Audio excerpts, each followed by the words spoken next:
Welcome to the Conscious Investor. Let's get started.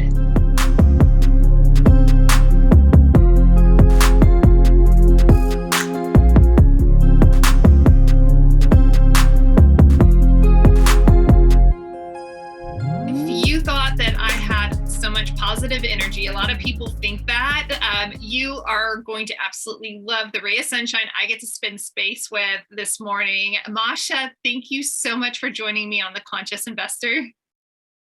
Yes, I am so excited. I was so looking forward to it. And even though I had some change of plans, I was make sure that I'm here with you because you're special. I know your podcast is very special, and I'm excited what we're gonna do here today. Ooh, I am too.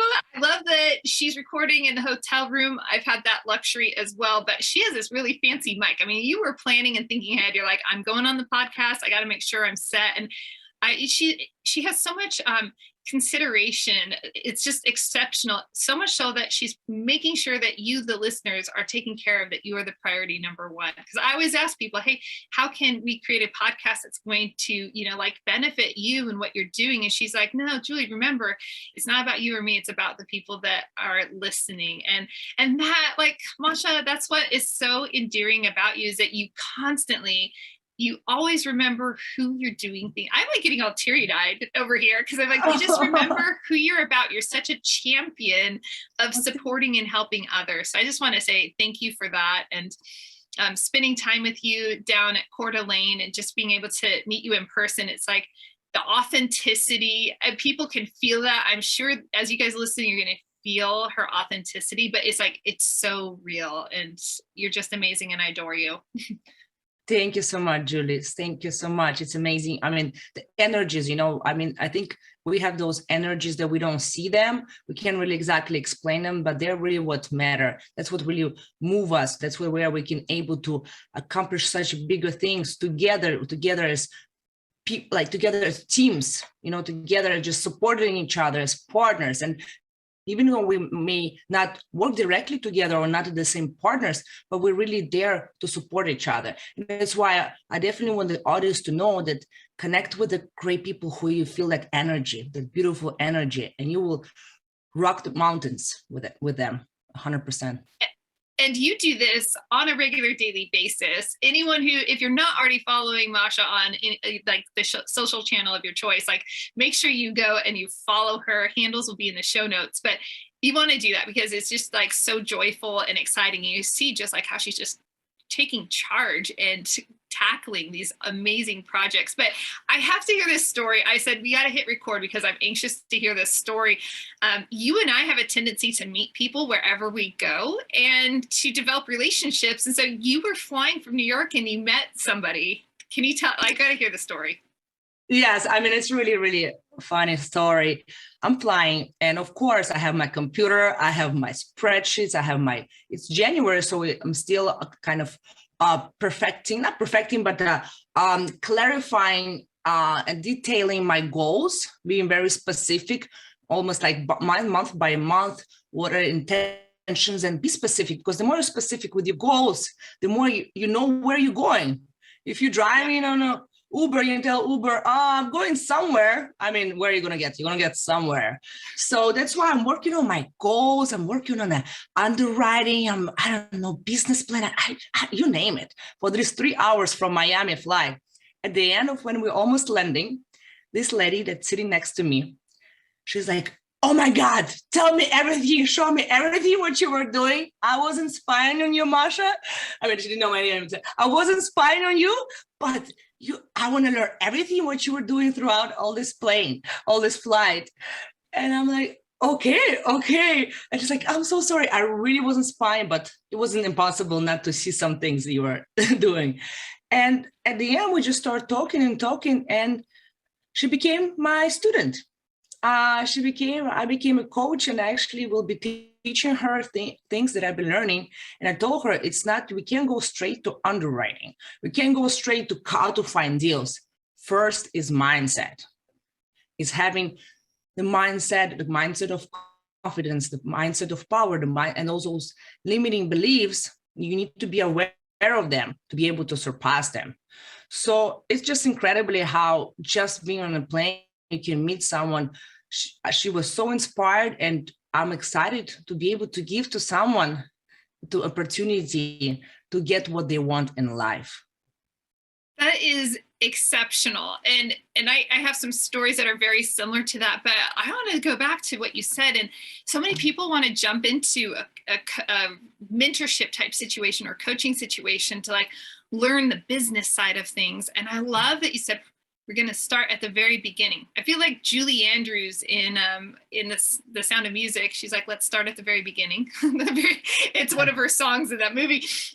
And like, that's where you have to start, is with the mindset. So how about you, Masha? Like, your mindset, how have you cultivated and grown your mindset? Have you always been this like just bubbly, joyful, I can go conquer the world, you know? Did you grow up this way, or did you have to grow into it?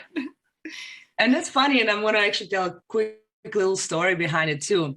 I was sharing with someone that, it would be great one day, potentially me to also coach mentor other people. And it was a few months ago.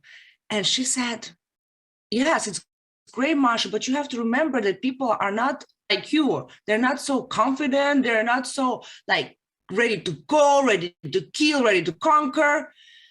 And yeah, maybe it's on social media, on podcasts, I show myself only that part.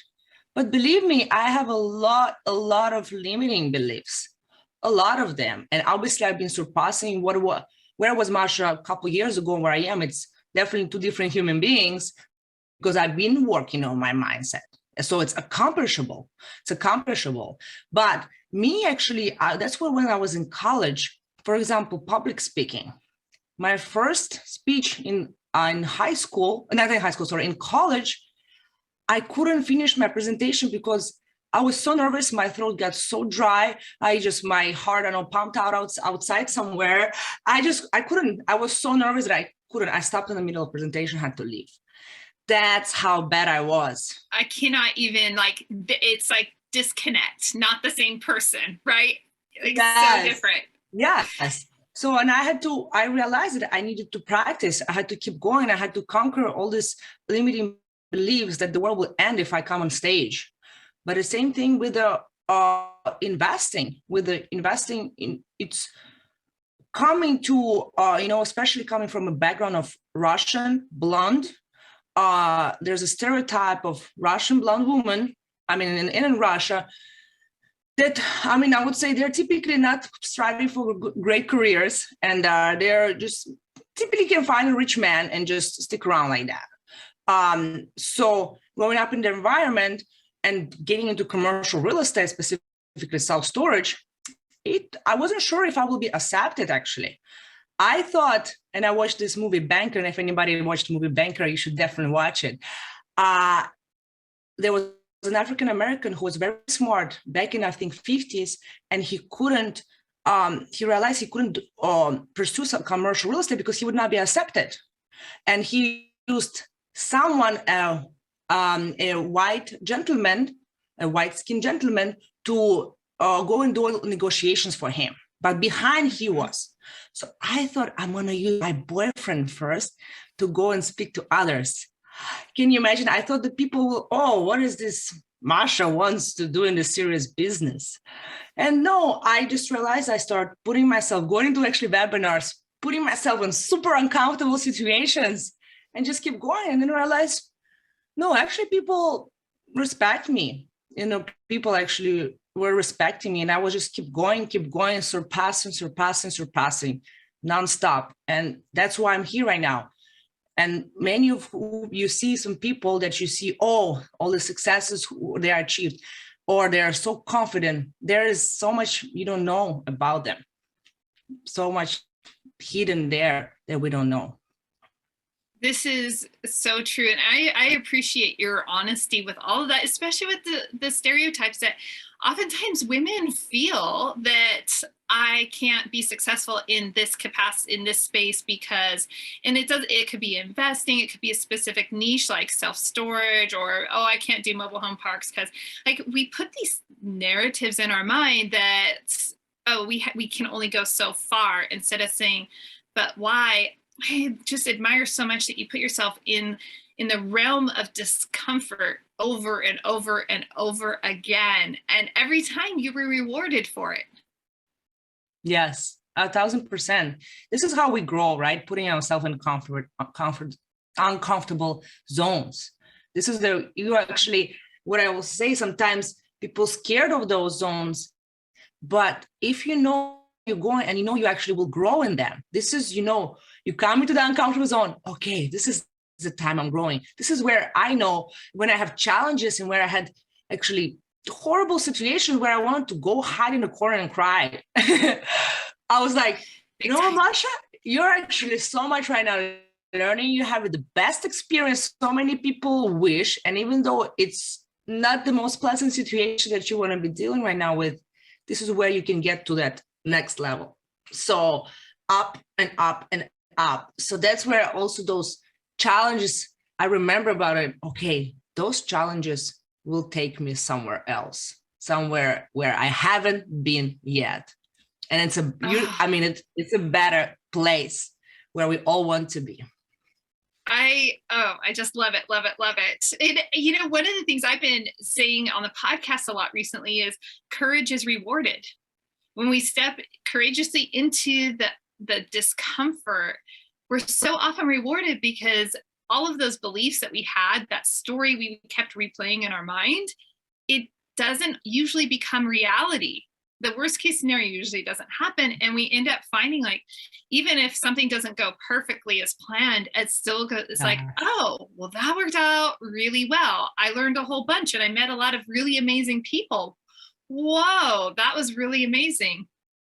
Oh, yes. Oh, yes. Those stories that we like to create, those, they're going to die.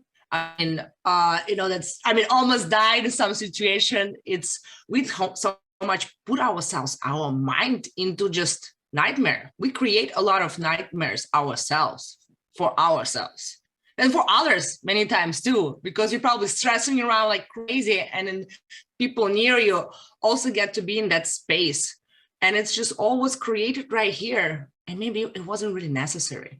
I wasn't actually not necessary at all. It's such a way. I've been contemplating the use of energy and realizing I could put my energy, and it's heavy lifting, replaying those narratives over, and like fabricating those stories is like, it just sucks. Because I was like really good at this. I'm becoming, shifting my mindset over, deliberately over the years, but I was a master at it. And it was just sucking all of my energy, and the best parts of me, the most creative parts, were like getting sucked into this negative vortex, versus, hey, I can use all of that to charge the path forward. Yes. Yeah. Oh, yes. Totally. And sometimes don't forget, you don't have to deal with it yourself. This is where, you can be joining different coaching groups, having a coach, being in masterminds, having like some accountability body, somebody who you can surround yourself with those people, and also they can help you point on some areas. We're blind many times. We're blind in areas. And I actually was discovered maybe almost 2 years ago, 2 years ago, one of my limiting beliefs was, it's gotta be perfect or it won't get done. And it's the perfectionism that we all know. And it's just it's a limiting belief, because for me, if it's not perfect, it's not even going to be completely done. And there's no perfect. So I was being stuck. I was not being able to get in the deal. That's an example. And I still have a lot with it, like with social media posting. I'm like, I can't post. It's not perfect post yet. It's not, I don't look perfect there. It's not perfect word set. And I end up not posting. So, and it's not what we need to be consistent in social media. It doesn't work. You don't need to be perfect there. And it's somebody helped me to point out on that. And one day I forgot about this limiting belief, and I thought I surpassed it. But no, that's the thing. I forgot about it, but it's still there. It's not something that we can just, fix, repair it, ting, ting, ting, and it's done. Forget about it. Sometimes those things will be within us, and we just need to be aware And when we know they're there, just keep going and surpass them. Oh, I love it. I'm in my mind. I always visualize things that go along with this. And I'm visualizing like a hose, like out in a garden. And if it gets a kink in it, it always likes to go back to that kink, right? And you pull the hose and it's like, oh, darn it, that kink is there again. And those beliefs, I love some that. of those it is, yeah, right, because it cuts the flow or it slows the flow. And kind of like what you're saying, some of our limiting beliefs, I think some of them we can conquer and they can kind of be dismissed, but there are definitely going to be a few that are that kink in the hose that will, if unchecked, will just slow the flow of your progress or totally restrict it. And it's like keeping that in check. But okay, how? People are listening to this. So many people are paralyzed by this perfectionistic tendency. So like, what's your secret sauce, girl? Oh, yes. I mean, first of all, it's so much, it's with mindset, there is no, it's pretty straightforward. I mean, first of all, it's really being aware of it. Obviously, it's to know you're there. You're like, oh, I'm here not getting something done because I'm trying to make it perfect. Does perfect exist? Perfect in general, it doesn't exist. There's no perfection. Does it work for me right now, not getting it done, or just making it as it is already? And it's also sometimes, for example, showing to someone, you know, like you think it's for you and for someone else is perception is different. For them, it probably will look really amazing. It just for you, you know, maybe there's some tweaks you can do. That way, again, getting that support. So sometimes like for the simple example would be a social media post. I can just probably to show to someone, you're like, oh, it's already great. Just do it. Just post that one, some wording that I'm writing or anything. Get that support right away. And actually be straightforward. You can be straightforward and say, you know, I'm being stuck here because I have a bit perfectionism, paralysis by analysis. Right. Can you just kind of support me there? That's it. It's again, and conquering it, just posting it. Like the business plan, when I was doing business plan, I was overdoing it. When I did my second time business plan, that's it. I have a deadline. You put also for you, deadlines. Put for yourself deadlines. That's it. Okay, you will be able to get them in the last hour so much more than you would give yourself again 3 more days to get it done. So deadlines for perfections. That's it. You conquer. I know I could still tweak here. It's okay. And you know what? Nobody ever cared if I would have added something of that extra. Nobody would care. And you were the only one who cared about it, and destroy yourself and probably delaying whatever you were supposed to do. You're probably late, or you may lose something. You lose deals like that. You lose opportunities. So it's crucial, and it's so many people have that. So, and it's comparatively easy. There's no rocket science behind it.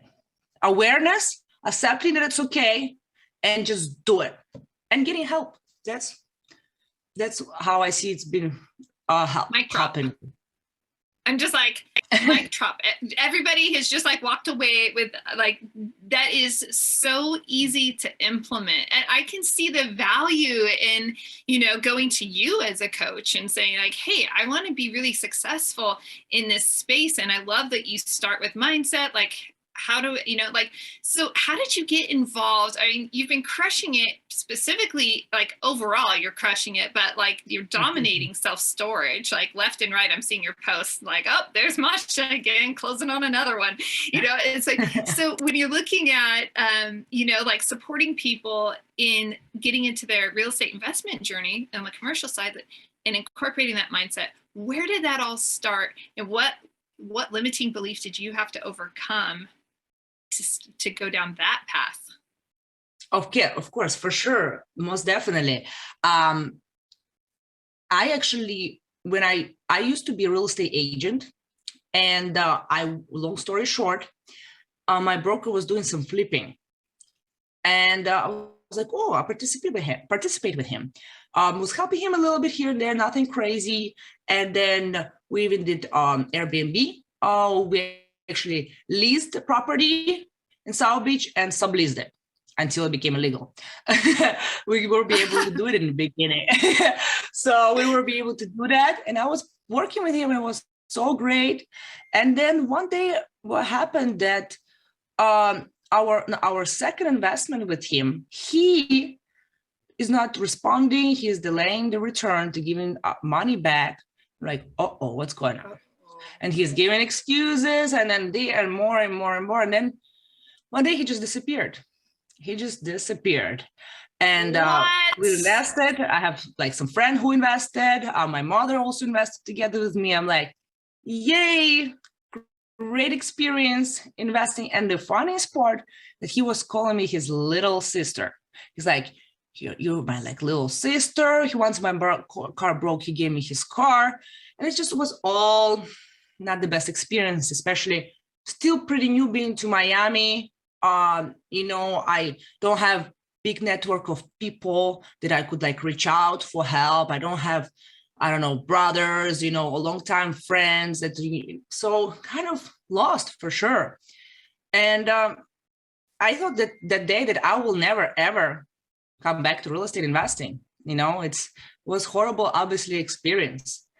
But after a couple of years, I was like, there's no better vehicle to build your wealth. I mean, there's no better vehicle. And I understood that even though I was burned out with that experience, I thought real estate investing was the worst thing you can do in your life. No, it's just you need to do with the right people. I started working with him. I didn't know other people around him much. So that's a big no-no when you don't know how he dealt with other people. Where with my new partnerships later on, I was definitely choosing knowing that how they treated other people, what was their other people had previous experience with them. So for me, it was critical. What happened at the end that I now love, and I'm thankful that he did it to me, because I probably would never, I don't know if I would ever even consider, first of all, doing real estate investing. And second of all, I became so careful with contracts, we're careful with people in a way that not being like too careful where you like don't take action, but just doing due diligence. I didn't do due diligence with him. So it's honestly now it's a beautiful learning experience that happened. So again, taking some failures and learning from them, but it took me some time to understand that. And actually now I'm thanking him for introducing me to it, and through going that experience, which was survivable. It's okay. It wasn't the end of the world. So that's in a way how I got into that and decided to come back after a few years to real estate investing. Wow. Oh my gosh. I had not I'm sure everybody can tell, like, I haven't heard that story. I mean, we spent time together, we've spoken, but I'm like, I haven't heard that story. So I was like, oh my word. I have to ask the question I'm sure lots of people are wondering is like, how did your family and friends respond when they weren't getting their money back? I mean, it's what to do. I mean, what can we do? I mean, it's somebody who showed up, like helping at the end. I don't know what happened. I don't know how long he planned to do this, run away with everybody's money. I think he got in trouble somewhere, and then he decided to, if he will take everybody down with him in a weird situation. So, I mean, it's horrible from the minute that I'm luckily that I did not invite their friend to do that too. He's inviting me, he introduced me to him. So I got my mom to invest.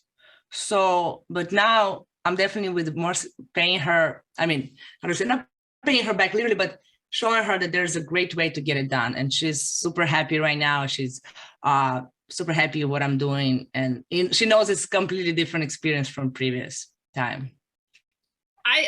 I'm just saying, I want to invest with you now, right? Because somebody, it takes a lot of courage. And I've mentioned this to, some other investors in our network where it's like, I don't know. I mean, just walked away from an opportunity because it wasn't checking some of the boxes for me. And I told one of my Beautiful. partners, Bravo. I said, I just can't even imagine. I said, if this didn't work out and I lost this, I don't know. I think I would be taken out off the table. I don't think I could ever come back. And I think that takes, like, you're officially my role model now, because that takes so much courage. And then to, instead of kind of continually lick the wound and, kind of huddle in the corner, you're like, okay, that happened.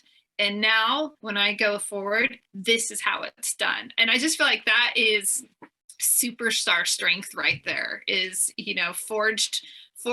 You have been forged through the fire. And no, that just explains so much why everything you're doing is just so on fire and just awesome. Thank you so much, Julie. Thank you so much. I mean, it's exciting to give opportunity to others. Honestly, I did not know about all this world. Only this broker introduced me to it, but I didn't know that there was a whole world of investing, a whole world of support. And there's so many different opportunities that it's, in a way, I wish I started investing early, right? I mean, in a way, it's not a regret, but I'm sure everybody who's investing, they're like, oh, I wish I started 10 years ago, So yes. It's like showing to others that you don't need to be, that's my mindset was also even before getting into commercial real estate. Actually, that's when I switched from residential to commercial, because with him I was doing residential, is, this is the game only for big boys with big pockets. And it's not, again. And I think perception that people have is that it's only for those who have millions and millions and millions of dollars, or billions of dollars. And no, there's opportunity that we all can start somewhere at any age and any situation, any circumstances, by just starting educating. And that's where I just love, coming to, example, to your show, or coming to other shows, and really sharing that and showing, I would say, especially to women, I mean, men, of course, too, but women, when they see, they're reaching out and say, oh, Masha, thank you for inspiring. Thank you for encouraging. And I always, when I receive it, the feeling, I'm doing something good in this world. I'm making some difference, and I just can't wait to do a bigger difference. And my goal for this year is to receive like 1,000 of thank you, Masha, for shifting my life. I just want to shift people's lives, and I want them then to shift people's lives, and if we can all, like, that kind of pyramid, but not the selling pyramid but the pyramid of shifting people's lives, let's do it all together. Yes. We can do it. This is why I'm like, always feel so connected to you, because I talk about that ripple effect that we have, and just ripple effect. Let me be that pebble that, like, it doesn't matter if you feel like you're the smallest person in the world, the smallest pebble can cast out these ripple effects that go across, like, the expanse of a lake. So, it's like, just casting those is so powerful. Oh, love it. Love it. So let me ask you this. I've had this question a few times recently where, you and I know that oftentimes people feel like, okay, well, I have to come in with the minimum investment is oftentimes a $50,000 minimum investment in so many commercial real estate investment, offerings. And so people automatically think, I can't do that, but I have this $10,000 and I want to do something with it. Like, do you have any advice for someone that is like that? Oh, yeah, I have $10,000. Totally. What should I do, Masha? I mean, my first passive investment, in commercial space, was $15,000. So I looked, first of all, for someone who wasn't as big. It can go to already big syndicators and ask to invest a small amount, but you can go for somebody who is smaller, somebody who is also in the earlier stages of their investing. So obviously there you need to do more homework and more due diligence. So there you can, I would say, I already knew I was studying self-storage a lot. It was actually a self-storage project that I invested. So I've been in your shoes. If you're a listener right now and you have only $10,000-$15,000 to invest, there is opportunities to come to just who is just starting out, and they're probably not, potentially maybe they're not doing a big pool of investors. They're probably doing a smaller deal, and they're going to be flexible there. They can be flexible there because they're probably more hungry for people more like you. And they potentially, if you're just starting, maybe they want to give opportunity to someone who is also starting out because they're also in more earlier stages. In that situation, there was somebody who invited me. He was doing his first self-storage deal, but his partner done multifamily deal. Okay. And then I did my homework. I actually did my underwriting. I analyzed, I actually did market research. I called up competitors, see how the market is doing. So I did a bit of more active investor research, but invested passively. So it's, if you have, let's say, less money, you just will need to put more. If you have less equity, you need to put more sweat equity, how to say. You have to work out, you have to go you have to go network. Those people are not just out there, not the most famous syndicators that you can find online. They're doing accredited investors only, right? Those that you have to meet through networks, through webinars. Potentially they might be coming on some podcasts and you're listening, connect with them and see what projects they're doing. So it's possible. It's really possible. And I think soon also what they're doing, I mean, obviously there's crowdfunding opportunities. Mm-hmm. And I'm excited, and I want to explore more the tokenization, the blockchain investing. Yes. So those are also will be very much more flexible of what you can do. So I'm not an expert in that field. I want to become one day for sure in tokenization and blockchain investments, capital raising. But yes, explore, dive deep, research. It's all opportunities out there. That is such sound advice, and I love what you're saying about even looking for the people that are in the early stages of their journey, because you're right. As I've watched people grow, you're right. They kind of go from minimum of maybe 50,000 to then they go to 75,000, and I mean, like I just kind of see them kind of push their minimum investment up.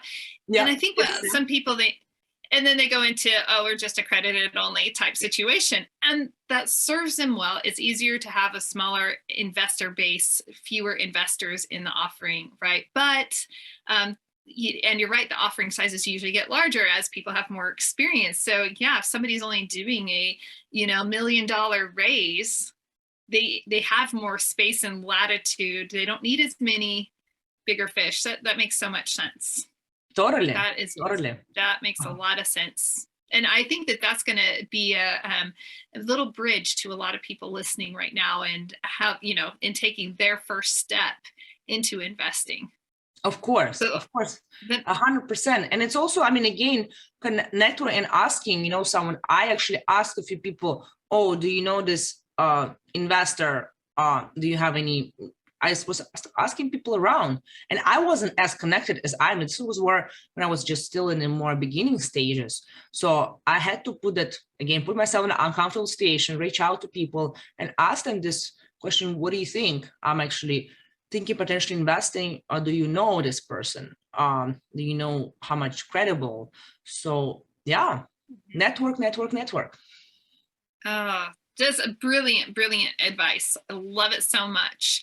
As we are winding down and wrapping things up a little bit here, I know, time goes so fast. And I mean, I'm just I'm so grateful for your time and just your perspective and your energy. I mean, you're pure joy. So you're awesome. Thank you, Julie. And I can't wait to hug you again. Can we hug soon again? That hug was just it was intense. I know. Energy was pulsing. Yeah. The positive energy radar. I was I remember when we booked this session, I'm I don't know, we might break the internet because two super positive people in the same space. Oh my gosh. Are there any other gems, or I always like to give, you an opportunity to, if there's something that you want to share or say, before we wind down, I'd like to give you that free space. Definitely. I mean, I am starting more building more like kind of mentorship coaching also program. It's still in a earlier stages. Let's say it's just something that honestly, it was completely not, oh, let me do this. I noticed there was a demand. So if there's demand, people are asking for it. There's nothing better in the world to create, like I say, product or service when there's demand for it. So I just realized that this is what I would love to help others again and give. So just creating more systematic, let's say, than just I definitely excited to give this opportunity, and it's kind of a combo. We're not going to go straight into how to find deals or how to underwrite deals. It will be, there's several steps before, and it's much more complicated than just, oh, how to find a deal. And so this is definitely, if anyone interested in learning how to become a is investor, self-storage investors, I mean specifically, but it's just in general to become successful in your career, and have that confidence and power to keep going. So this is what I'm in works of development. And of course, if anyone wants to invest, whether actively or passively, there's so many different ways how together we can grow. I love partnerships. Mm-hmm. Right now, I'm going to be joining potentially one other partnership, but it's bringing the value. If you can bring any value, and it doesn't need to be money only. It could potentially that you know something. It's something that you maybe know something, or maybe you know someone. And there's so many different ways. We have so many different strengths, all of us, right? So I don't have all the strength, but I know that there's someone has their strength that we can combine together, and we can be so much bigger and so much more powerful. So please always reach out, and we can see how we can collaborate together and help each other grow. Oh, I love that. But you know what I love most about that is I know your authenticity. Like, that's what I'm like, I know you're legit, and that's how you live life. And it's just absolutely riveting. So, well, if someone wants to connect up with you, Masha, like, where is the best place for them to connect? Definitely. I mean, LinkedIn, my name, Instagram, Facebook. I mean, those are always easy. Also, you can go to my website, mashainvestor.com, and you can actually get some information there. You can book a call with me there, and we can definitely see where we can go from there. Just please don't hesitate, reach out, and let's create beautiful life together. Oh, I love it. And that's the best part about commercial real estate is it is a together project, and everybody is winning. Everyone gets to be like, enjoy the success that is abounding. 1,000%. And that's one of the probably one of the first reasons why I decided to shift from residential to commercial. It's all about teams and people and growing together. That was my shift as well. It's like, I don't need residential in my life. Like, the teamwork, the collaboration, it's fun, and everybody is winning, including the communities and the resident. It's beautiful. It's just like the ultimate give back, and it gives back money. So I'm like, this is really the ultimate win. Of course. It's a combination. Of wins. Well, yes, definitely. Masha, thank you so much for taking time. You're at a busy conference right now, and you often speak. Are you speaking at this one? No, not this one. Just participating. Okay. Well, you're on stage all the time. Speaking at the Idaho at a quarterly event. Yeah, that's why I'm like, well, last time I saw you were speaking at the event. So if you were looking for someone to be the expert speaker on self-storage, if you're listening, you never know who you know. So, reach out to Masha. She's amazing at, presenting information, as you can already tell. So thank you, Masha, Julie. thank you. Thank you so much. And until next time, amazing listeners, please make sure that before I sign off, actually, please make sure you head over, connect up with Masha. At the very least, you're going to gain a stream of sunshine into your social media feeds. And you know what? This could be your opportunity to take that first step or that next step, either in investing actively or passively, or learning about self-storage through her coaching and mentoring program that she's creating. And early adopters, usually end up, winning big time when there's a new program type coming about, right? So be an early adopter, go connect up with Masha. And until next time, live big, love bigger.